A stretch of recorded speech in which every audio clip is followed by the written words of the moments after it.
Hey guys, it's Monday morning. It's time for you to go back to school with my dad, the principal lender. Morning everybody, it's Don Miller, principal lender here.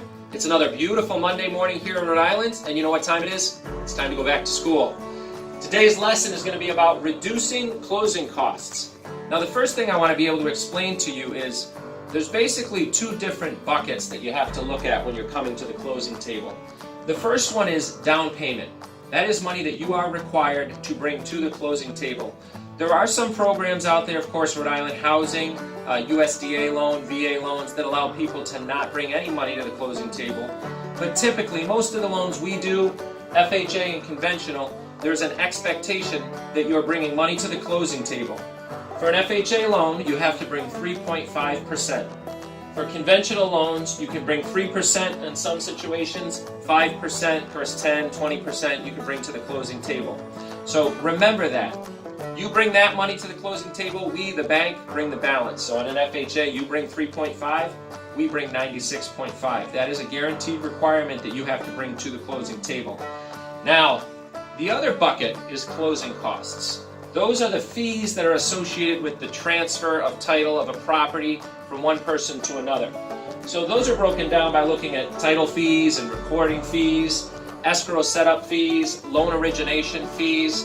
And today we're not going to get deep into what all of those are and how all those work, but let's just say that about 4 to 6% of the purchase price is a fair estimate of how much money you're going to have to bring to the closing table for closing costs. So you have these two buckets. One, your down payment. Two, closing costs. How can we reduce closing costs? How can we reduce the impact to you at the closing table so you don't have to bring as much money? Well, we do that through something called a seller's concession. So what I want to do is I'm going to jump down here and just share with you seller's concession, the maximum allowable amount that you can have in a seller's concession. For an FHA loan, 6%. For a conventional loan, it's 3%. And what that means is basically the seller will contribute a portion of the money that they are receiving back towards the close of the property. So here's an example, and we'll use the FHA loan. If you're purchasing a $200,000 house, your down payment requirement, 3.5%, is $7,000. Closing costs, using that average, about $8,000. That's probably a fair number for closing costs.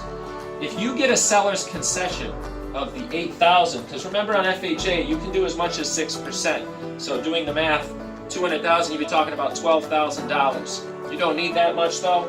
So you're going to get $8,000 seller's concession. You are only bringing $7,000, the down payment, which is a requirement for you. That's all you have to bring to the closing table. A few months back, I was running a first-time homebuyer seminar, and I actually ran into a couple who was in the negotiating phase of their deal. They had already made an offer, and they were going back and forth working out the final details. They weren't even made aware of the fact that there's a seller's concession that could reduce their money that they have to bring to the table. So I think it's an important thing. Your lender should know about it. You can talk with your lender about it. You certainly won't have to worry about it with me. That's going to be something that we're going to discuss right from the beginning when you figure out what your assets are and how much money you may have available towards down payment and closing costs. But I think having a seller's concession is an important piece that allows you to get that house. So be aware of that.